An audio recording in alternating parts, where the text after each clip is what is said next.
Isang pinagpalang araw sa inyong lahat. Tayo po'y magninilay sa salita ng Diyos, ang pinagmumulan ng awa ng ating buhay, ang salitawa. Sa mundong ginagalawan natin, hindi po mawawala ang pasanin sa buhay, ang mga problema, ang mga pighati o puot ng ating buhay. At alam na alam po ng ating Panginoon ito, lalong-lalo na po sa kanyang pagparito, ay talaga pong nakita ng Panginoon ng ating mga pinapasan na hirap sa buhay. Nadanasan ng Panginoon ang lahat ng mga ito. Kaya po ang paanyaya ng Panginoon sa atin, kung tayo'y pagod, magpahinga.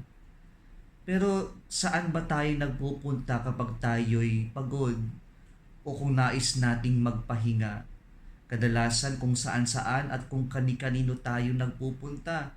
Nakalaunan, imbis na makapagpahinga, ay napagod tayo at napagastos pa. Kaya po napakaganda ng paanyaya ng ating Panginoon sa ating lahat. Sinabi niya sa ating Ebanghelyo ngayon, "Come to me, all you who are weary and burdened, and I will give you rest. Take my yoke upon you and learn from me, for I am gentle and humble of heart, and you will find rest. For my yoke is easy and my burden light." Napaka-short po ng ating Ebanghelyo ngayon, ngunit ang paalala niya, paanyaya ng Panginoon sa atin, kapag tayo'y pagod, napapagal sa buhay, lumapit tayo at magpahinga tayo kasama ang Diyos. At ang paanyaya ng Panginoon na magpahinga ay hindi lamang yung walang gagawin, hindi lamang yung nakatunganga, hindi lamang yung magmumukmuk, magkukulong. Pero sabi ng Panginoon, "Take my yoke upon you." At yung pamatok ay ito'y dinalagay na kahoy sa dalawang animals o hayop para magbuhat. At kadalasan yung pamatok ay dapat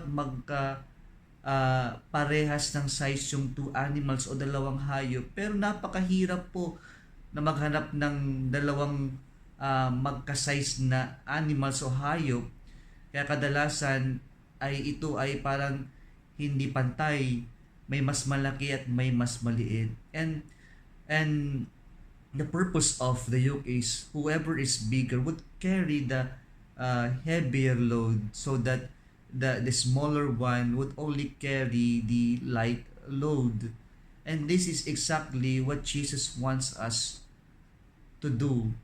Kapag po sa buhay natin ay marami tayong loads, ang paanyaya ng Panginoon, buhatin natin na hindi lamang tayo nag-iisa, kundi kasama natin ang Diyos na magbubuhat.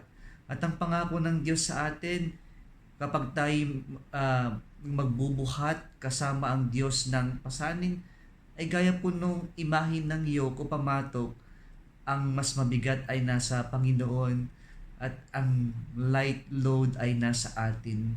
At ang Diyos kasama natin sa pagbubuhat ng ating mga pasanin sa buhay. Kaya mga kapatid, huwag natin pong suluhin ang problema natin. Pahintulutan natin ang Diyos na samahan tayo na buhatin ang mga pasanin ng ating buhay. Kung nagustuhan mo ang video na ito, huwag kalimutang mag-like, i-share at mag-subscribe sa Salitawa Facebook page and YouTube channel. Muli isang pinagpalang araw sa inyong lahat.